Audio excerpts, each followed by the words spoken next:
Greetings to everyone. तो welcome है आज आप सभी का आपके चैनल स्टूडेंट पॉइंट बीडी में।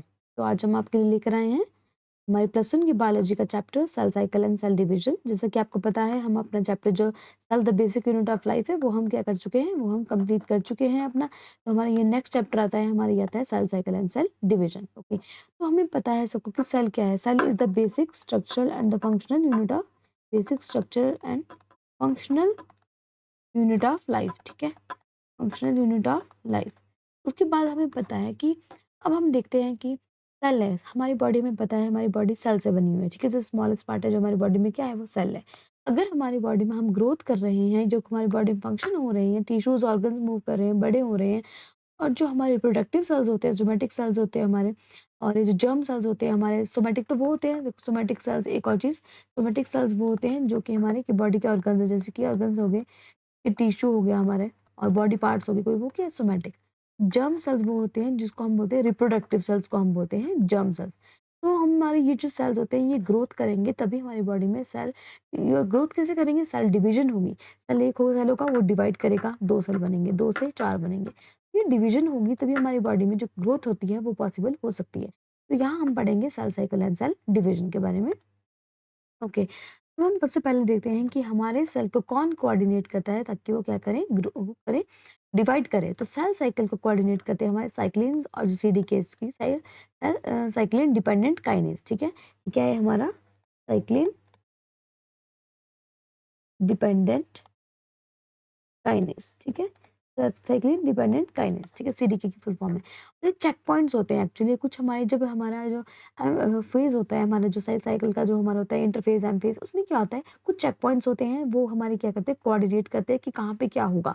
तो साइक्लिन एंड सीडीके आपको एक्चुअली ये प्लस वन में इतना ज़्यादा नहीं है, साइक्लिन एंड सीडीके आपको मास्टर लेवल में और बाद में आएगा। बट ये है कि आपको कोऑर्डिनेट कौन करता है, तो आपको ये पता होना चाहिए कि सेल साइकिल को कौन कोऑर्डिनेट करें, साइक्लिन एंड सीडीके कोऑर्डिनेट कर रहे हैं। अब डिफरेंट सेल है, डिफरेंट सेल ड्यूरेशन। अब आपको क्या लगता है कि सारे सेल को क्या इक्वल टाइम लगता है डिवाइड करने के लिए? नहीं, हर एक सेल को डिफरेंट अलग अलग टाइम लगता है। जैसे हम यहाँ पे एग्जांपल में देखते हैं ह्यूमन सेल। अब हमारी बॉडी का कोई सेल डिवाइड करेगा तो उसको 24 आवर्स लगते हैं डिवाइड करने में। ठीक है, अगर हम इकोलाई की बात करते हैं तो इकोलाई को कितना टाइम लगता है, इकोलाई को लगता है हमारा 20 मिनट्स लगता है किसको डिवाइड करने में। अगर हम ईस्ट की बात करते हैं, ईस्ट को हमारे लगते हैं 90 मिनट्स डिवाइड करने में। और ये लर्न कर लेना अपने heart and neuron, very important ये क्वेश्चन आता है। हार्ट और जो न्यूरॉन्स होते हैं वो डिवाइड नहीं करते हैं, और वो कहाँ होते हैं, ये जी नॉट फेज में होते हैं। कहाँ पे, जी नॉट फेज में होते हैं, तो ये डिवाइड नहीं करते हैं हमारे जो न्यूरॉन्स होते हैं, लीवर सेल्स, हार्ट सेल्स होते हैं। Now we have stomach lining cells, जिसके हमारे स्टमक की लाइनिंग के सेल्स होते हैं वो 3 to 4 डेज लगते हैं उसको डिवाइड करने के लिए। ठीक है, तो ये आपको लर्न कर लेना, ह्यूमन के लिए 24। ठीक है, याद रखना ह्यूमन का, अपने ऐसे रखना कि ह्यूमन 24 आवर्स होते हैं, उसके पास तो 24 आवर्स से उसको चाहिए। ई कोलाई हमें बताया कि स्ट्रेचिया कोलाई हमारा बैक्टीरिया में ज़्यादा चाहिए होता है, हमारी कुछ भी हम करते हैं लैब में, उसके लिए 20 मिनट्स, ताकि कम, सबसे कम टाइम में, इसलिए इसीलिए ही हम स्ट्रेचिया कोलाई को क्या यूज़ करते हैं, क्योंकि कम टाइम में क्या करता है, इसकी सेल साइकिल खत्म हो जाती है। नाउ हमारे पास क्या है, इसकी सेल साइकिल, सेल डिवीजन होती है इसमें ना। ईस्ट की 90 मिनट्स लगते हैं, और हार्ट एंड न्यूरॉन्स को इसको जी नॉट फेज में होते हैं, क्योंकि ये रेस्टिंग फेज में होते हैं, डिवाइड नहीं करते हैं ना। सोमेटिक की लाइनिंग को चाहिए 3 to 4 डेज चाहिए होती है डिवाइड करने के लिए।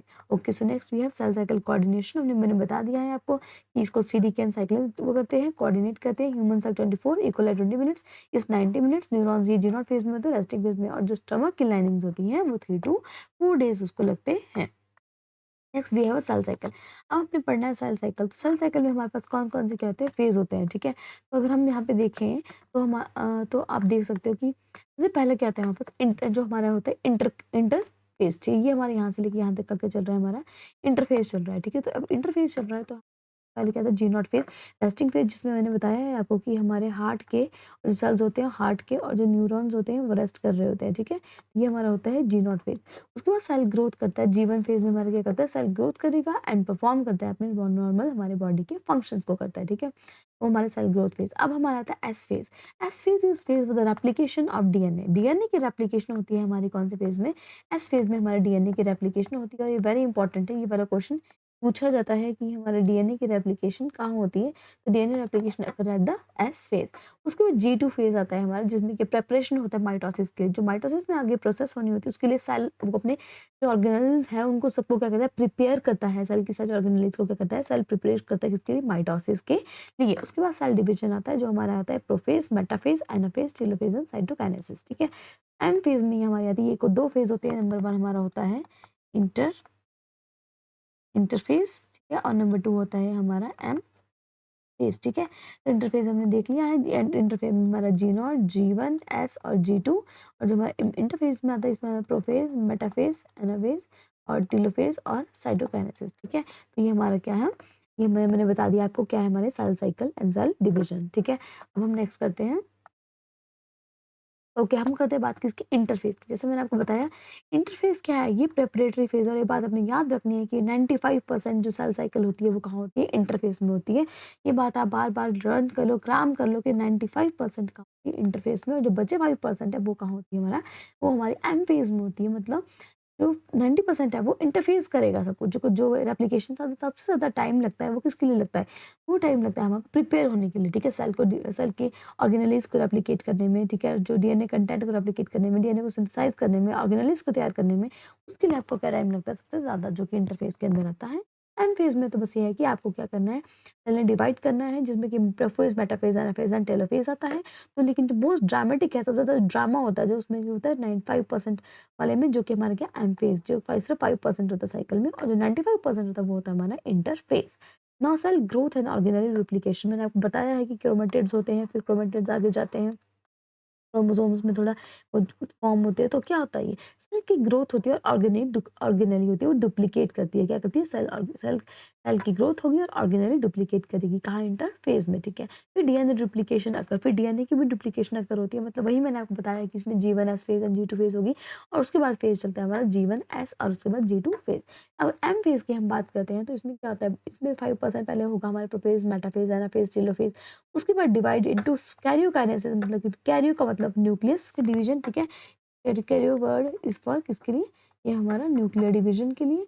और अगर साइटोकाइनेसिस की बात करते हैं तो किसके लिए, साइटोप्लाज्म का डिवीजन होता है। ठीक है, ये हमारा होता है जो कैरियोकाइनेसिस एंड साइटोकाइनेसिस होता है कहाँ, हमारा एम फेज में। ठीक है, और here we have G1 and S phase. ठीक है, अगर हम G1 फेज की बात करते हैं तो हमें प्रॉपर्ली क्या होता है G1 फेज में। कैट में एक्चुअली ये क्वेश्चन बहुत बार पूछा जाता है, very very very important question. इस सेल ग्रोथ कहाँ होती है, ऑर्गेनेली की डुप्लीकेशन कहाँ होती है, और आरएनए और प्रोटीन की सिंथेसिस कहाँ होती है, और एटीपी की प्रोडक्शन कहाँ। तो ये 4 चीज़ें आप याद कर लीजिए कि क्या-क्या चीज़ है हमारी, सेल ग्रोथ। ठीक है, एक हमारी सेल ग्रोथ के साथ क्या है हमारी, ऑर्गेनेली डुप्लीकेशन। ठीक है, ऑर्गेनेली होती है वो डुप्लीकेट करती है, जैसे कि हमारे पास जो ऑर्गेनेलीज होगी, न्यूक्लियोलस, गोल्जी, ये सब कुछ। ठीक है, फिर हमारे आरएनए और प्रोटीन की सिंथेसिस होगी, और एटीपी की क्या होगी, एटीपी की प्रोडक्शन होगी हमारी। ठीक है, कहाँ होगी हमारे G1 फेज में। उसके बाद एस फेज आता है, सिंथेसिस फेज। इसमें क्या होता है, मैंने आपको बताया हिस्टोन फॉर्मेशन होती है और सेंट्रियोल की डुप्लीकेशन होती है। एस फेज में क्या होता है, histone formation and centriole duplication, very very important, आप इसको याद कर लो। जो हमारे सेंट्रियोल्स होंगे वो डुप्लीकेट करेंगे। ठीक है, सेंट्रियोल्स की डुप्लीकेशन होगी और क्या होगी, हिस्टोन की फॉर्मेशन होगी, कहाँ, एस फेज में।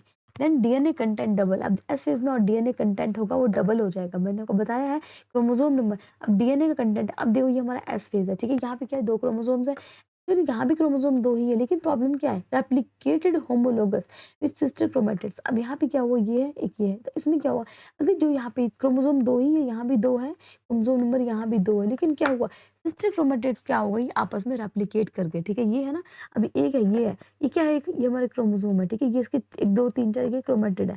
अब यही क्या गया, आपस में डुप्लीकेट कर गया और इसको यूं बना दिया, इसको क्या बना दिया, यूं बना दिया, और इसको यहाँ पे ये क्या कर दिया, यूं बना दिया। ये क्या है हमारा, कि ये क्या बोल रहे हैं कि DNA content doubles, DNA content जो इसके अंदर कंटेंट है वो यहाँ पे 2 में है, यहाँ 4 क्रोमेटिड्स में कंटेंट यहाँ पे हमारा डबल हो गया। लेकिन क्या हुआ, लेकिन जो क्रोमोसोम नंबर है, यहाँ पे 2 क्रोमोसोम नंबर थे और यहाँ पे भी 2 ही क्रोमोसोम नंबर है, लेकिन जो क्या है, क्या हुआ, ज्यादा क्या हुआ हमारा, डीएनए का कंटेंट, डीएनए कंटेंट क्या हो गया हमारा, डीएनए कंटेंट डबल्स हो जाता है, लेकिन chromosome number remain the same, okay. Next है genome integrity and equal division. अगर हम जीनोम इंटीग्रिटी की बात करें, डिवीजन की बात करें, तो जो जीनोम होता है वो remain intact during division. Division के पूरे टाइम में जो हमारा जो जीनोम जीनोम है इसका वो इंटैक्ट रहेगा, वो नहीं खराब होगा ना, वो उसमें कोई चेंजेस आ गए। लेकिन जो इक्वल डिस्ट्रीब्यूशन होगा डॉटर सेल्स में, मैंने आपको बताया है कि जैसे ये है तो इक्वल डिस्ट्रीब्यूशन, दो डॉटर सेल्स बने इसके, तो इक्वल डिस्ट्रीब्यूशन इसकी डॉटर सेल में इंश्योर करता है जेनेटिक स्टेबिलिटी। और स्टेबिलिटी को क्या करता है, ये सेम रखता है। स्टेबिलिटी की हमारी इसमें क्या रहती है, सेम रहती है क्रोमोसोम नंबर। स्टेबिलिटी स्टेबिलिटी का मतलब यहाँ पे 2 क्रोमोसोम है, यहाँ पे भी 2 है, तो स्टेबिलिटी क्रोमोसोम की सेम है, लेकिन कंटेंट है यहाँ से वहाँ पे डबल हो गया है, ठीक है। ना सिग्निफिकेंस क्या है हमारा जीवन पे, इसका वेरी इंपॉर्टेंट क्वेश्चन भी आता है कि सिग्निफिकेंस क्या है। Okay, help in growth of body. हमें पता है कि जीवन फेज में क्या होता है, हमारी बॉडी ग्रोथ करने के लिए बहुत ज़्यादा इंपॉर्टेंट होता है कौन सा, जीवन फेज, ठीक है। फिर इंजरी को करेक्ट करने के लिए, हमारी बॉडी में कोई इंजरीज होती है तो उसके लिए भी जीवन फेज बहुत हेल्प करता है। रिप्लेस करता है ओल्ड सेल को, ठीक है, ओल्ड सेल को रिप्लेस करेगा डेड सेल्स को, ओल्ड और डेड सेल को क्या करता है, रिप्लेस करता है न्यू सेल से। और एक और इम्पॉर्टेंट बात ये है इसमें कि इन प्लांट्स में डकर in only 2 one cells. In अनऑटो इन प्लांट्स में, अगर हम प्लांट्स की बात करते हैं तो ये डिप्लॉयड में भी है, और ये क्या करें, डिप्लॉयड में भी है और टिप्ड और हैप्लॉयड में भी है, except social insect like drone. अब जैसे ड्रोन है उसमें नहीं होगा, लेकिन जो क्या होगा प्लांट्स में क्या होगा, ये दोनों में फॉर्म में होगा, वन में भी होगा और एन में, मतलब डिप्लॉयड में और हैप्लॉयड में भी। लेकिन जो लेकिन इन एनिमल्स में mostly in two one cells में, प्लांट सेल में दोनों में होगा। लेकिन अगर हम एनिमल की बात करते हैं, तो एनिमल में क्या होता है हमारा, मोस्टली इन टू वन में होती है, ठीक है। डिप्लॉयड में होता है, प्लांट्स में डिप्लॉयड और हैप्लॉयड दोनों में, एनिमल्स में टू वन में ही होता है, लेकिन except social insect like drone, तो ड्रोन में कुछ छोड़ के बाकी सब में क्या होता है, टू वन में होता है, लेकिन जो ड्रोन होता है उसमें हैप्लॉयड में होता है, ठीक है। ये बहुत इंपॉर्टेंट है, स्नैपड्रैगन हम जिसको बोलते हैं। Now next is G two phase, ठीक है। जी टू फेज की क्या सिग्निफिकेंस, ना डीएनए रिपेयर होता है, हमने बताया रेप्लिकेशन होती है इसमें, डीएनए रिपेयर होता है, प्रोटीन और ऑर्गेनेल की सिंथेसिस होती है, चेक पॉइंट फंक्शन, जैसे मैंने आपको बताया था कि क्या है चेक पॉइंट्स हमारे, साइक्लिन्स एंड सीडीके, ठीक है। हमारे क्या है इसके चेक पॉइंट्स। और प्रिपरेशन फॉर माइटोसिस, हमें पता है G one S and G two phase के बाद क्या होगा, हमारा क्या होगा, प्रिपरेशन होगी किसकी, माइटोसिस की, क्या होगी, प्रिपरेशन हो जाती है, कहाँ पे, यहाँ पे। उसके बाद हमें ये बात याद रखना है कि डीएनए रिपेयर, ये मेन इंपॉर्टेंट पॉइंट्स है जो हम आपको आते हैं कि डी जी टू फेज में क्या होता है, डीएनए रिपेयर होता है, प्रोटीन और ऑर्गेनेल सिंथेसाइज होती है, और चेक पॉइंट फंक्शन होता है, और प्रिपरेशन होता है माइटोसिस के लिए, ओके। तो here we have next now quiescent stage, मतलब जी नॉट फेज मैंने आपको बता दिया है, रेस्टिंग फेज होता है। सेल ना मेटाबॉलिकली एक्टिव, जो मेटाबॉलिकली क्या एक्टिव है, सेल एक्टिव ऐसा नहीं है सर मर चुके हैं, मेटाबॉलिकली वो एक्टिव है बट नो लॉन्गर प्रोलिफरेट, लेकिन वो अपने को डिवाइड नहीं करेंगे, प्रोलिफरेट नहीं करेंगे अनलेस, जब तक उनके ऊपर कोई स्ट्रेस ना बाहर से डाल दिया जाए किसी ऑर्गेनिज्म का, तब तक वो क्या करेंगे, डिवाइड नहीं करेंगे। हाँ एक्टिव वो है, मेटाबॉलिकली वो एक्टिव है, काम कर रहे हैं, बट डिवाइड नहीं कर रहे हैं, हमारा जी टू फेज। जैसे कि हमारा हार्ट सेल है, अब हार्ट सेल है क्या हमारा डिवाइड कर रहा है, नहीं कर रहा है, हार्ट सेल बढ़ रहा है या नहीं बढ़ रहा है, हार्ट हमारा सेम है, लेकिन जो क्या है, लेकिन हमारा जो हार्ट सेल्स है वो हमारे सेम है, लेकिन मेटाबॉलिकली एक्टिव है, लेकिन इसमें कोई भी डिवीजन नहीं हो रही, मेटाबॉलिकली एक्टिव है, हार्ट है तभी हम जिंदा है। लेकिन ये नहीं है कि आज हमारा हार्ट इतना सा है तो अगले दिन को हम देखा जाए तो हमारा हार्ट क्या हो जाता है, डबल हो जाता है, उससे डबल से आगे और ट्रिपल हो जाता है, तो ऐसा तो नहीं हो सकता, ठीक है। इसका न्यूरॉन, स्टेम सेल्स और अडल्ट सेल्स क्या है, इसका एग्जाम्पल होता है। और नेक्स्ट इज फैक्टर्स जो द ट्रिगर करते हैं जी नॉट फेज एंट्री को, कि जी नॉट फेज में आएगा तो क्या ट्रिगर करते हैं, कौन कौन चीज़ें, डिफरेंशिएशन करती है, लैक ऑफ न्यूट्रिएंट्स और ग्रोथ फैक्टर। जब न्यूट्रिएंट्स नहीं होंगे, लैक ऑफ क्या होता है, लैक ऑफ न्यूट्रिएंट्स, ठीक है, लैक ऑफ न्यूट्रिएंट्स हो गए और जो ग्रोथ फैक्टर नहीं होगी उसकी वजह से सेल जी नॉट फेज में रहता है। और सेल की डेंसिटी, अगर सेल बहुत ज़्यादा डेंस हो जाता है तो वो अपने को डिवाइड नहीं करेगा, तो वो भी कहाँ जाएगा, आपका जी नॉट फेज में चला जाता है, रेस्टिंग फेज में चला जाता है। तो डीएनए डैमेज, अगर डीएनए डैमेज हो जाता है, कभी कोई प्रॉब्लम हो जाती है, तो क्या होता है, उसको क्वेश्चन स्टेज में रख दिया जाता है, जो कि हमारी होती है रेस्टिंग स्टेज। और डीएनए डैमेज, सेलुलर स्ट्रेस हो गया, टेम्परेरी स्टेट आ जाती है माइटोसिस के बाद, तो वो क्या है, ये हमारा क्या है, quiescent stage, okay. Now next we have phases of the cell division. क्या क्या फेज, इंटरफेज मैंने आपको बता दिया 95% होता है, एम फेज बता दिया 5% होता है, ड्रामेटिक कौन सा एम फेज होता है। इंटरफेज में क्या होता है, जीवन फेज मैंने बता दिया, सेल ग्रोथ होती है, ऑर्गेनेल की डुप्लीकेशन होती है, आरएनए की और प्रोटीन की एटीपी सिंथेसिस होती है।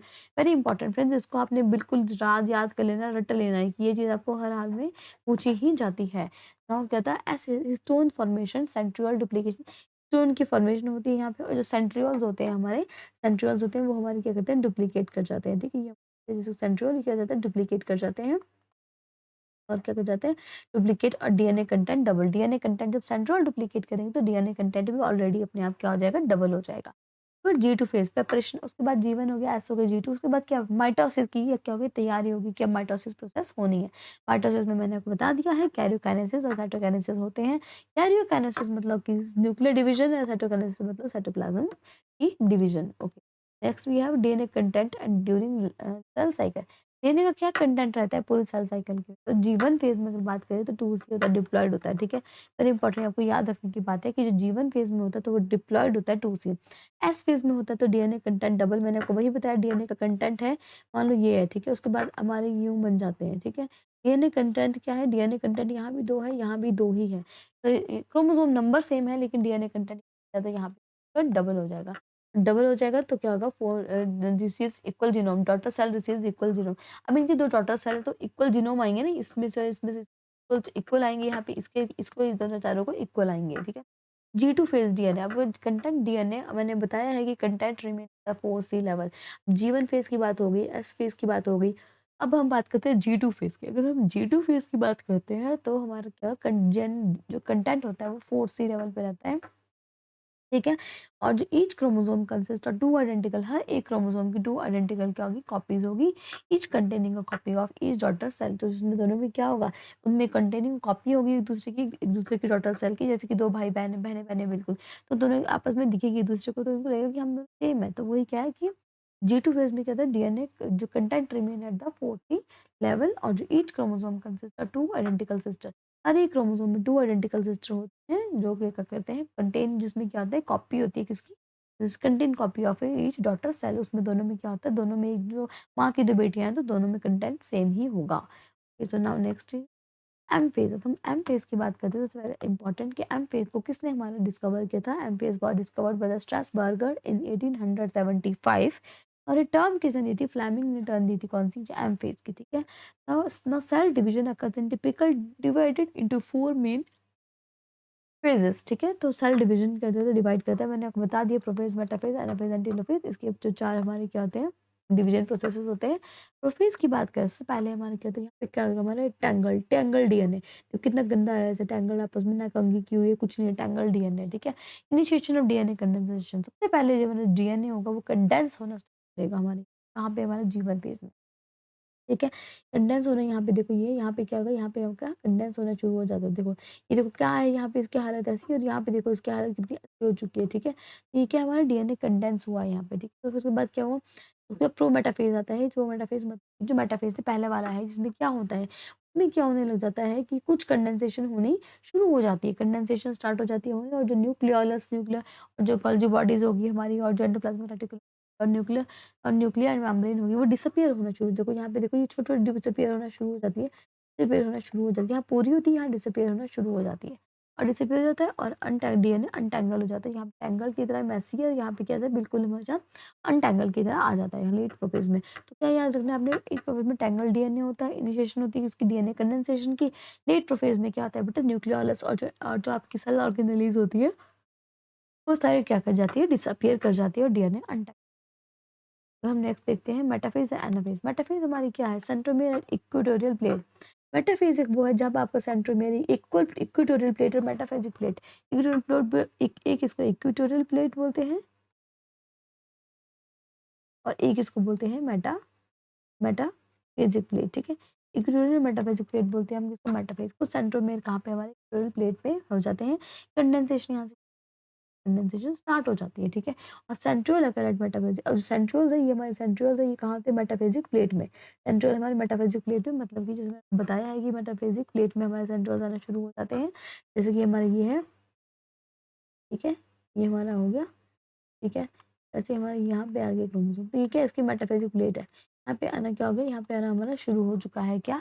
सेंट्रियोल्स है जो मेटाफेजिक प्लेट में आना शुरू हो गया है। ये है सबसे बड़ा जो, सबसे बड़ी चीज़ है जो आप सामने से देख के बता सकते हो कि मेटाफेज में क्या होता है कि इक्वेटोरियल प्लेट में, जो इक्वेटोरियल प्लेट में मेटाफिजिक प्लेट बन जाती है, जिसमें क्रोमोसोम्स अलाइन कर जाते हैं सेंट्रोमियर के इर्द-गिर्द। ओके, अब हम नेक्स्ट एनाफेज। एनाफेज क्या होता है? Anaphase is the process where centromere split कर जाते हैं। अब इसमें सेंट्रोमियर्स बन गए ना, अब ये सेंट्रोमियर अपनी-अपनी पोजीशन में वो करेंगे, शिफ्ट करेंगे। देखो ये दोनों के बीच में गैप आ गया ना, ये इधर वाला इधर को शिफ्ट हो रहा है, इधर वाला इधर को शिफ्ट हो रहा है, तो गैप आ रहा है बीच में, तो क्या हमारा एनाफेज। सेंट्रोमियर जो स्प्लिट करते हैं अपनी-अपनी साइड को, अपनी-अपनी तरफ को, तो उसको बोलते हैं हम एनाफेज। क्रोमेटिड सेपरेट कर देते हैं, ठीक है, क्रोमेटिड सेपरेट, क्रोमेटिड है ये देखो भी, ये क्या है, क्रोमोसोम है, ठीक है, मान लो ये हमारा पूरा क्रोमोसोम, लेकिन अगर इसको कट कर देते हैं, 2 इधर चल जाती है 2 नीचे, तो क्या बन जाएगी, क्रोमेटिड सेपरेट कर जाती है किसमें, एनाफेज 1 में। नेक्स्ट है टीलोफेज। टीलोफेज में क्या होता है, हमारी न्यूक्लियर एनवेलप होती है जो एंडोप्लाज्मिक रेटिकुलम न्यूक्लियस वो रीअपीयर, फिर से आकर टीलोफेज आके, टीलोफेज में क्या आएगा, जो न्यूक्लियस जो मेम्ब्रेन्स होगी डिसअपीयर हुई होगी वो सारी वापस आ जाएगी टेलोफेज में, ठीक है। और जो क्रोमोसोम लूज कर देता है अपनी आइडेंटिटी, अपनी आइडेंटिटी लूज इसलिए करेगा क्योंकि उसमें सिस्टर क्रोमेटिड्स आपस में जो वो आपस में जुड़ेंगे, पेयरिंग अप करेंगे, तो क्या होगा कि 2 क्रोमोसोम लूज द आइडेंटिटी, उनको अपनी आइडेंटिटी लूज कर देंगे, क्योंकि क्या होगा, मैंने बता दिया है कि क्रोमेटिन उनमें जो जेनेटिक मटेरियल है वो बढ़ जाता है, तो वो अपने क्या करेंगे, लूज कर देंगे, chromatics chromosomes lose the identity. 2 cells form before cytokinesis, cytokinesis होने से पहले 2 दिन पहले तो 2 फल सेल जो है 2 है जो फॉर्म करते हैं, ठीक है। तो देखा जाए तो ये देखो ये हमारा बनता है यहाँ पे टेलोफेज में, ठीक है। न्यूक्लियस और न्यूक्लियस रीफॉर्म, देखो मैंने आपको बताया कि रीइनफॉर्म शुरू होने लग गई यहाँ पे ये सब कुछ। और ये क्या होता है, स्पिंडल बाद रिसाइकल, स्पिंडल फॉर्मेशन होती है वो साइकिल करना शुरू हो गया, और यहाँ पे क्या है, क्रोमोसोम अनपैक कर देंगे, ठीक है। तो दोनों आपका अलग अलग तरह से, जैसे यहाँ पे कंडेंस थे, यहाँ पे अब आराम से जो टेंगल थी ये सब ठीक हो गई, और यहाँ पे आके क्या हो गया, दोबारा से क्या हो गया, हमारे जो है इसके इसमें क्या होगा, न्यूक्लियर एनवेलप और जो हमारे न्यूक्लियस होते हैं वो हमारे पास यहाँ पे अच्छे से दोनों में अलग अलग फॉर्म हो जाते हैं, ठीक है। 2 सेल्स फॉर्म हो जाते हैं साइटोकाइनेसिस में, ठीक है। और नेक्स्ट है साइटोकाइनेसिस इन एनिमल्स। अगर हमने बात की अब साइटोकाइनेसिस एनिमल्स की बात करते हैं अगर हम, तो एनिमल्स में सेल वॉल प्रेजेंट होता है, सेल वॉल में पता है कि सेल वॉल एब्सेंट होती है, सॉरी प्रेजेंट नहीं एब्सेंट होती है, क्योंकि फरो डिवीजन होती है और सेंट्रीपिटल साइटोकाइनेसिस होती है। फरो मतलब देखो ये फरो फॉर्म होती है बीच में एनिमल्स में, और हम ये अलग हो जाता है, और सेंट्रोपिटल की क्या हो जाती है, साइटोकाइनेसिस हो जाती है, सेल साइटोप्लाज्म क्या कर जाता है, आपस में अलग हो जाता है, क्या कर जाता है, जैसे कि हमारे न्यूक्लियर प्लाज्म कैरियोकाइनेसिस बोलते हैं, उसमें क्या होता है कि न्यूक्लियर डिवीजन की हमारी ग्रोथ होती है, और जो हमारा न्यूक्लियर डिवीजन होता है उसमें चेंज आता है, लेकिन सेंट्रोपिटल में साइटोकाइनेसिस की बात करते हैं की अटैच हो जाते हैं दोनों। नाउ साइटोकाइनेसिस इन प्लांट्स, अगर हम साइटोकाइनेसिस के प्लांट्स में बात करते हैं, सेल वॉल प्रेजेंट होता है हमारे प्लांट में, फ्रेगमेंट्स होते हैं जैसे कि फ्रेगमेंट्स एंडोप्लाज्मिक रेटिकुलम के growing from centre by forming cell plate. अब इसमें सेल प्लेट फॉर्मेशन देखो, यहाँ फरो फॉर्मेशन है, यहाँ पे सेल प्लेट, यहाँ देखो ये फरो है, फरो की फॉर्मेशन, यहाँ पे क्या है, सेल प्लेट फॉर्मेशन आ जाती है, और सेंट्रीफ्यूगल, यहाँ पे सेंट्रीपिटल होती है, सेंट्रीपिटल होती है, और यहाँ पे सेंट्रीफ्यूगल फ्रेगमो प्लास्ट फॉर्मेशन होती है। वेरी इंपॉर्टेंट, ये चीज़ भी पूछी जा सकती है आपकी कि सेंट्रीपिटल और सेंट्रीफ्यूगल का कंसेप्ट कहाँ है। तो अगर हम साइटोकाइनेसिस इन एनिमल्स की बात करते हैं तो सेंट्रीपिटल है, और अगर हम प्लांट्स की बात करें तो हम क्या है, सेंट्रीफ्यूगल होती है, ठीक है। और नेक्स्ट इज न्यूक्लियर डिवीजन नहीं होती है, अगर हमारी साइटोप्लाज्म की डिवीजन नहीं होती है, साइटोप्लाज्म की साइटो साइटोप्लाज्म की अगर हमारी डिवीजन साइटोप्लाज्म की डिवीजन अगर हमारी नहीं होती है, और कैरियोकाइनेसिस के बाद मतलब न्यूक्लियर की डिवीजन हो गई, न्यूक्लियर की डिवीजन होने के बाद साइटोप्लाज्म आपको डिवाइड नहीं करता, तो मल्टी न्यूक्लिएट कंडीशन वहां बन जाती है, और उसको बोलते हैं हम उनको उसको हम बोलते हैं syncytium in liquid endosperm. Liquid endosperm होता है कोकोनट का, उसके अंदर क्या होता है, उसके अंदर न्यूक्लियर की डिवीजन बहुत सारी हो जाती है, और साइटोप्लाज्म की डिवीजन नहीं होती, इसलिए वो सिंसिटियम की प्रॉब्लम होती है किसमें, एंडोस्पर्म में जो कोकोनट होता है, और एक इसमें कोइनोसिटिक हाइफा। अगर हम हाइफा बनाते हैं ऐसे, क्या होता है इसमें, क्या होता है, न्यूक्लियर डिवीजन, न्यूक्लियर बहुत बार डिवाइड करता रहता है, तो उसको बोलते हैं हम सिंसिटियम। तो ये syncytium is what, a multi nuclear cell formed when nuclear division occur without cytokinesis. अगर साइटोकाइनेसिस ना हो और न्यूक्लियर डिवीजन हो जाए तो आपका सिंसिटियम प्रोसेस होती है। तो हम पढ़ते हैं हम हमारे मियोसिस। मियोसिस को किसने डिस्कवर किया था, वैन बेंडन ने। Meiosis was discovered by the Van Beneden in 1833 में, और रिडक्शनल डिवीजन ने शो की थी। रिडक्शनल डिवीजन मतलब क्रोमोसोम नंबर्स बिकम हाफ। और DNA replication occurs once but division occurs. Okay, अगर हम माइटोसिस की बात करें हम, और मियोसिस की बात करें, तो क्या फर्क है इनमें, ठीक है। माइटोसिस में क्या होता है, हमारे इक्वेशनल डिवीजन, जितने क्रोमोसोम आपके पास है उतने ही रहने वाले हैं, ठीक है। और ये हमारी बॉडी के ऑर्गन्स में होती है, जहाँ जिस और बॉडी ऑर्गन्स को हमारी ग्रोथ की जरूरत होती है वहाँ पे हमारे माइटोसिस होती है। अगर हम मियोसिस की बात करते हैं तो रिडक्शनल डिवीजन होता है, तो हमारे रिप्रोडक्टिव सेल्स में जब बेबी बॉर्न करना होता है तो वहाँ पे क्या होता है कि 46 में से हमारे को पता है कि 23 क्रोमोसोम्स आते हैं मदर के फादर के, वो होता है हमारा मियोसिस। इसमें क्या होता है कि हमारे डुप्लीकेट जो क्रोमोसोम नंबर होते हैं वो हमारे हाफ हो जाते हैं, तो हम बोलते हैं रिडक्शनल डिवीजन। कौन सी डिवीजन बोलते हैं हम उसको, रिडक्शनल डिवीजन, ठीक है। नाउ इसको क्या बोलते हैं, sorry, DNA replication occur once but division occur twice. अब मैंने बताया रेप्लिकेशन कहाँ होती है, हमारे G1 एस में रेप्लिकेशन होती है और एस G2, ठीक है। ये चीज़ें क्या होगा, एक ही बार होगी, उसके बाद एक बार होने के बाद एम फेज माइटोटिक फेज होगा, फिर बीच में थोड़ा सा इंटरफेज आएगा, उसके बाद दोबारा से हमारा आएगा इंटरकाइनेसिस आएगा, सॉरी बीच में थोड़ा सा रेस्टिंग स्टेज, दोबारा से M2 फेज, मतलब M2 का फेज मतलब कि दोबारा से माइटोसिस होगा, लेकिन माइटोसिस 1 की तरह ही होगी जो हमारी मियोसिस 1 होती है। मियोसिस 1 के बाद जो मियोसिस 2 होती है वो बिल्कुल माइटोसिस 1 की ही तरह होती है, ठीक है। तो हम पढ़ते हैं उसमें क्या फ़र्क होता है। नाउ सिग्निफिकेंस क्या है इसका, तो maintains constant chromosome number across the generations. Across the generations में क्या होता है, जनरेशन टू जनरेशंस का जो क्रोमोसोम नंबर है वो सेम रहता है। जैसे कि मेरी मदर ने मुझे कुछ अपने जीन्स दिए हैं जिसकी वजह से मैं, मेरे कुछ ऐसे फीचर्स है तो मैं अपने नेक्स्ट को पास करूंगी। तो ऐसा नहीं होगा मैं जीन्स को डबल करके पास करूंगी, नहीं, रिडक्शनल डिवीजन, मतलब कि मेरे पास 46 है तो मैं उसमें 23 दूंगी, 23 कोई और पार्ट, कोई और होगा उसका पार्ट मिलेगा, तो वैसे रिडक्शन हो जाएगा, क्रोमोसोम नंबर हाफ हो जाएगा। दो तरफ से अगर हाफ हाफ होता है 23 हो जाएगा, तो आपका क्या हो जाएगा, नेक्स्ट जो बॉर्न बेबी होगा वो ज़्यादा अच्छे से होगा, उसमें मतलब इवोल्यूशन होगा, वेरिएशन, ठीक है। अगर हम बोलते हैं कि किस क्या हेल्प करता है हमारा जो माइटोसिस, वेरिएशन होगी और इवोल्यूशन होती है किसकी वजह से, रिडक्शनल डिवीजन मियोसिस की वजह से। Now next is what is the phases of meiosis. जब वन मैंने आपको बता दिया G1 एस G2 M1 में, ये मैंने आपको बता दिया M1 मतलब कि माइटोसिस फेज की तरह ही आपका मियोसिस फेज, सॉरी जो M1 फेज होता है ये हमारा मियोसिस होता है। मियोसिस मतलब ये हम हमारे लिए बहुत अलग इंपॉर्टेंट है मियोसिस समझना, ठीक है। उसके बाद प्रोफेज 1, फिर प्रोफेज 1 में मतलब कि जो हमारे सब कुछ जो भी होते हैं, प्रोफेज 1 में हमारे ये सब टेस्ट है, इसलिए ये हमारा डिफरेंट है, leptotene, zygotene, pachytene, diplotene and diakinesis, ये प्रोफेज 1 में है। उसको metaphase, anaphase, telophase and cytokinesis. Cytokinesis मतलब सेल डिवीजन हो गया आपका, ठीक है। कैरियोकाइनेसिस, साइटोकाइनेसिस हो गया। उसके बाद इंटरकाइनेसिस और इंटरफेज 2 बोलते हैं इसको, जहाँ पे आपको थोड़ा सा शॉर्ट पीरियड के लिए आपका जो सेल है वो रेस्ट करता है, और जो रेस्ट करना है, रेस्ट करने के बाद क्या होता है कि उसके बाद वो माइटोसिस जो क्या बोलते हैं शॉर्ट पीरियड होता है ये, सॉरी, जो शॉर्ट रेस्टिंग पीरियड मिलता है इसको, दो माइटोटिक डिवीजन, मतलब मियोटिक, मतलब मियोटिक 1 और मियोटिक 2 के बीच में हमारे को कोई भी गैप नहीं है, ठीक है। क्या होता है शॉर्ट रेस्टिंग पीरियड है कि M1 और M2 जो इन दोनों के बीच का जो गैप फेज आता है उसको हम क्या बोलते हैं, इंटरकाइनेसिस, क्या बोलेंगे हम इसको, इंटरकाइनेसिस, ठीक है। बोलेंगे इंटरकाइनेसिस, जो हमारा इन दोनों के बीच का फेज आएगा और सेल प्रिपेयर करेगा मियोसिस 2 के लिए, ठीक है। तो कैसे बताया मैंने आपको, G1 होगी, फिर S होगा, फिर G2 होगा, फिर M1 फेज होगा, M1 फेज में हमारा प्रोफेज में आता है, prophase, metaphase, anaphase, telophase, cytokinesis, जिसमें कि प्रोफेज में leptotene, zygotene, pachytene, diplotene and diakinesis आएगा। आफ्टर दैट इंटरकाइनेसिस आएगा जिसमें थोड़ा-सा आपका रेस्ट करेगा, उसके बाद आपका मेयोटिक 2 होगा, मेयोटिक 2 में आपका सेम प्रोसेस होगी किसकी तरह, जैसे कि हमारी माइटोसिस में होती थी, ठीक है। अब हम नेक्स्ट देखते हैं अपना प्रोफेज। प्रोफेज क्या, लॉन्गेस्ट फेज हमारा होता है प्रोफेज। लॉन्गेस्ट फेज का मतलब है कि सबसे ज़्यादा हमारा इसमें प्रॉब्लम क्या होगा, इसमें फंक्शंस होंगे। लेप्टोटीन फर्स्ट के लॉन्गेस्ट फेज हमारा लेप्टोटीन होगा हमारा, प्रोफेज हमारा लॉन्गेस्ट फेज है। प्रोफेज में हमारी बहुत सारी चीज़ें आती हैं, नंबर 1 क्या हमारा लेप्टोटीन। लेप्टोटीन क्या करता है, इनिशिएट करता है मूवमेंट, कोई क्या करता है, इनिशिएट करता है, कंडेंसेशन स्टार्ट करता है। अब देखो यहाँ पे क्या है, कैसा है, ये ऐसा, अभी तो कंडेंस होने लगा, ये देखो ये कैसा हुआ, कंडेंस हो गया ना, ये तो कंडेंसेशन कहाँ हुई हमारी लेप्टोटीन में। क्रोमोसोम विजिबल कहाँ होते हैं, लाइट माइक्रोस्कोप के अंदर होते हैं, बाकी किसी भी माइक्रोस्कोप के अंदर क्रोमोसोम विजिबल नहीं होते हैं। आफ्टर दैट ज़ाइगोटीन सिनेप्सिस अकर, मतलब कि पेयरिंग होती है। अब देखो होमोलोगस क्रोमोसोम मैंने बताया, अब इसका एब्ल्यू इसका एब्ल्यू, तो दो होंगे तो क्या करेंगे आपस में, दो हो गई इसके यहाँ पे दो, तो ये क्या करेंगे आपस में पेयरिंग कर देंगे। सिस्टर क्रोमेटिड्स आपस में क्या कर देंगे, होमोलोगस क्रोमोसोम्स होंगे वो आपस में पेयरिंग कर देंगे, किसमें, ज़ाइगोटीन में।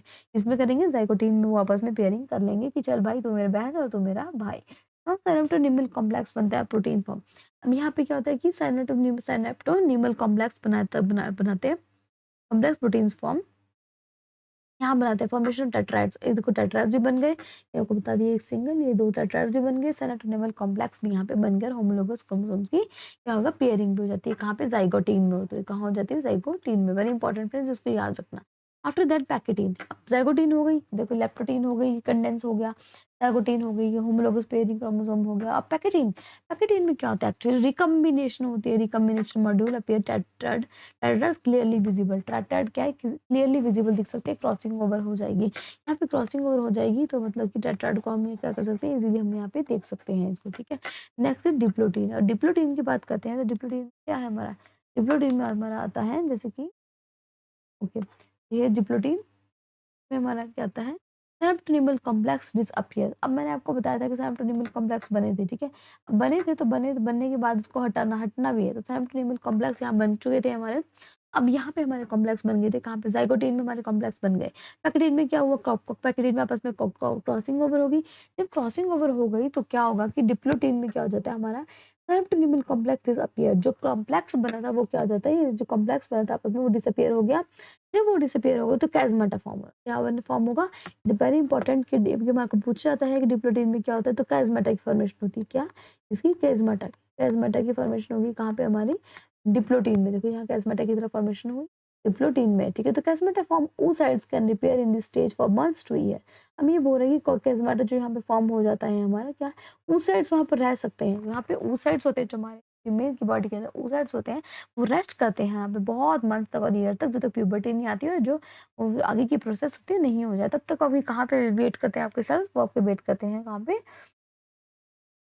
हाँ वेट करते हैं, वो हमारा वेट करते हैं उस साइड से हमारे कहाँ पे वेट कर डिप्लोटीन, डिप्लोटीन फेज में वो हमारा क्या करता है, nucleolus endoplasmic reticulum complex and nucleus envelope ये डिसअपियर कर जाते हैं और प्लाज्माटा क्या कर जाता है, टर्मिनलाइज कर जाता है। टर्मिनलाइज मतलब अपने अपने एंड पे चल जाता है और रीअपियर कर जाते हैं, ठीक है। ये सब कुछ गुम कब हुए थे, सबसे पहले वाले में ही गुम हो गए थे। ये जब हमारा क्या होता है, जो हमारे जीवन फेज SG2 फेज ये सब कुछ चलता है तो हमारे क्या होता है, ये गुम हो जाता है। जब हमारे प्रोफेज 1 में हम आते हैं तो प्रोटीन में हमारी सब कुछ गुम हो जाता है। यहाँ पे प्रोटीन में हमारी जो ऑर्गेनेलिज होती है वो डिसअपियर हो जाती है, लेकिन बाद में क्या होता है, एंड में वो दोबारा से वापस आ जाती है कहाँ पे, डिप्लोटीन में, ठीक है। Next is we have metaphase बना, उसके बाद हमारी ये हो गई, हमने बता दिया कि हमारे क्या क्या प्रोसेस हुई है, हमारी क्या क्या, जैसे कि लैप्टोटीन में हमने क्या कंडेंस हो गया, ज़ाइगोटीन में क्या हो गया, साइनेप्सिस एंडोटोनिमल कॉम्प्लेक्स बन गया। पैक्टिन में क्या हो गया, पैक्टिन में क्रॉसिंग ओवर और रिकॉम्बिनेशन हो जाती है, टेट्राड बन जाते हैं। और डिप्लोटीन में क्या हो जाता है, कैज़माटा फॉर्म हो जाता है, जैसे कि हमारे यहाँ पे बना हुआ है और देखो आपस में कैज़माटा फॉर्म हो गया। oocytes कैन रिमेन, oocytes इसमें रह सकते हैं कहाँ, बहुत सारे मंथ तक और ईयर्स तक हम पे वेट कर सकते हैं। और जो न्यूक्लियस एनवेलप और जो न्यूक्लियर ऑर्गेनेलिज है वो सब क्या कर जाएगी, फिर डिसअपियर कर जाएगी। इन्वेलप कर जाता है, वो इन्वेलप डिसअपियर कर जाता है और जो कैज़माटा क्या कर जाता है, टर्मिनलाइज कर जाता है। Okay, now next is metaphase 1 मैंने बता दिया, ये सब कुछ हो गया। फिर मेटाफेज की बारी आती है, 2 मेटाफेजिक प्लेट्स। मैंने आपको जैसे बताया है कि यहाँ पे होता है, ऐसे क्रोमोसोम नंबर होते हैं और ऐसे क्या होता है, यहाँ पे मेटाफेजिक प्लेट फॉर्म होती है, ठीक है। 2 metaphasic plates are microtubules from the opposite poles attached to the pair of homologous chromosome. अब माइक्रोट्यूब्यूल्स होते हैं जो दूसरे अपोजिट पोर्शन के, अब यहाँ पे माइक्रोट्यूब्यूल है, यहाँ माइक्रोट्यूब्यूल है, अपोजिट पोर्शन वो अट्रैक्ट करते हैं किसको, तो pair of homologous chromosome, pair of homologous chromosome होगा तो आप उसको क्या करेंगे, अट्रैक्ट करेंगे। मानो यहाँ 2 स्काई ब्लू है, मानो यहाँ पे हमारी ये है, ठीक है, और यहाँ पे भी हमारे ये हम ये हाल है। तो क्या होगा, यही होगा कि ये आपस में क्या करेंगे, आपस में एक दूसरे को अट्रैक्ट करेंगे। और एनाफेज 1 में क्या होता है, होमोलोगस क्रोमोसोम सेपरेट कर जाएंगे, move to the opposite ends of the cells. Anaphase में क्या होता है, एनाफेज में इसके बाद ये प्रोसेस आती है, यहाँ पे क्या होगा, हमारे ये था कि आपस में 2 बचे इधर, 2 इधर बचे, ठीक है। फिर से 2 बच्चे इधर बचे और वही 2 बच्चे इधर बचे। ये यहाँ पे ये 2 इधर बचे, 2 इधर बचे, ये क्या बने आपस में, क्या अटैच हो जाएंगे, ये दोनों क्या हो जाएंगे, सेपरेट हो जाएंगे आपस में, non and move to the opposite end of the system of the sister chromatids are attached to each other. Sister वाली होंगी वो आपस में अटैच कर जाएगी दूसरे के पास को। नॉट टेलोफेज में न्यूक्लियर मेम्ब्रेन रीअपीयर कर जाएगी। न्यूक्लियर मेम्ब्रेन टेलोफेज में क्या कर जाएगी, रीअपीयर, मतलब जो गुम हुई थी वो कब रीअपीयर हुई, टेलोफेज में क्या हो जाएगी, वो टेलोफेज में रीअपीयर हो जाएगी।